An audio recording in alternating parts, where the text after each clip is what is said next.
7 साल से हम लोग जहाँ 5,000 हिंदू की आबादी है और 500 मात्र मुसलमान की आबादी है और वहाँ कब्रिस्तान है, इतना सेंसिटिव संवेदनशील कब्रिस्तान है, उसका भी घेराबंदी नहीं हो रहा है।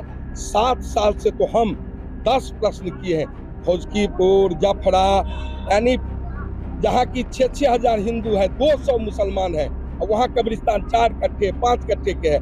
आए दिन विवाद होता है। सरकार 7 साल से एक ही जवाब देती है, कब्रिस्तान संवेदनशील सूची में नहीं है, डीएमएसपी इसकी बैठक करेंगे। हम लोग जानना चाहते हैं डीएमएसपी 7 साल में कब बैठक किया है, ये जानकारी दीजिए। अध्यक्ष भी वही नकारात्मक पूरक का संज्ञान नहीं लेते हैं और सरकार का एक ही जवाब आता है। हम लोग सरकार से 2-3 बार जानना चाहे मात्र, ये संवेदनशील सूची डीएमएसपी कब बैठक की, दूसरा बैठक किए तो कब किए, ये जवाब सरकार का आना चाहिए। दूसरा हम लोग कह रहे हैं कि माननीय विधायक भी अनुशंसा कब्रिस्तान का आप कहते हैं करने के लिए, आप कहते हैं फिर दूसरी बार की संवेदनशील सूची में नहीं है, और संवेदनशील सूची की बैठक होती है तो डीएमएसपी स्वयं करते हैं और 7 साल 8 साल से कभी किए, तो माननीय विधायक को भी क्यों नहीं रखते? नहीं तो सारे चीज को एग्जाम्पल करके जो संवेदनशील कब्रिस्तान है, माननीय विधायक जी मुख्यमंत्री क्षेत्र विकास योजना से क्यों नहीं अनुशंसा?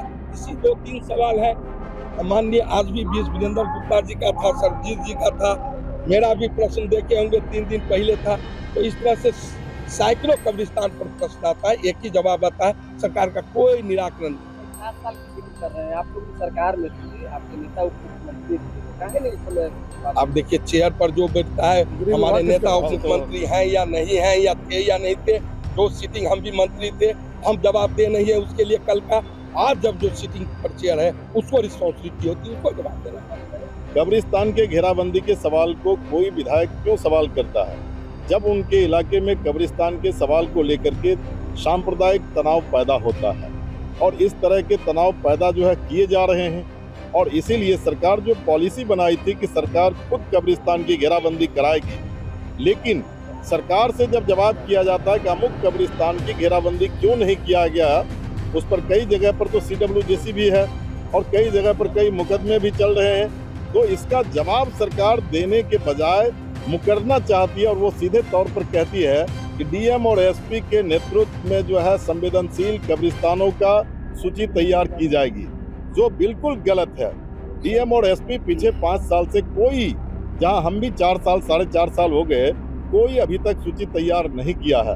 और अगर तैयार भी करती है तो मोटे तौर पर हम आपको कहना चाहते हैं कि सीधी तौर पर मेरा आरोप है कि इस तरह के सूची को तैयार करने में सरकार को सीधे जवाब देना चाहिए था कि इसमें विधायक को सूची तैयार करने में शामिल करे। यह जवाब देने के बजाय सरकार मुकरती है, भागती है, और मैं साफ तौर पर कह रहा हूं कि इस तरह के सवाल लाने से, सरकार के मुकरने से सांप्रदायिक तनाव और बढ़ेंगे, और इसको बढ़ाने की पूरी जिम्मेदारी भाजपा सरकार की होगी, एनडीए सरकार की होगी, और इसीलिए अभी सदन का बायकॉट हम लोगों ने किया था।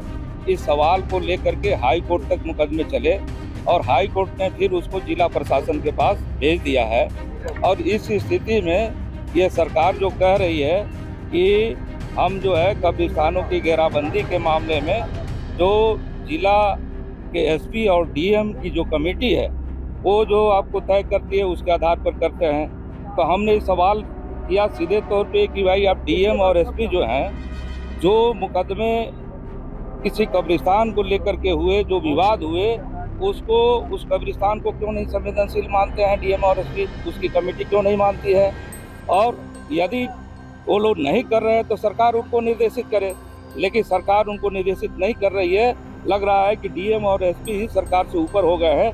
तो असल में सरकार की मंशा है कि जो बीजेपी का एजेंडा है वो लागू कर रहे हैं पूरे बिहार में, और नफरत की जो राजनीति है वो गांव-गांव में नफरत की राजनीति कैसे हो, इसके लिए वो तमाम कब्रिस्तानों की घेरेबंदी की सूची नहीं बना रहे हैं। इस लिहाज से हम लोगों ने इसका विरोध किया है, सदन से वॉकआउट किया है, और हम लोगों ने, सरकार जो है यहाँ लॉ एंड ऑर्डर खुद खराब करना चाहती है।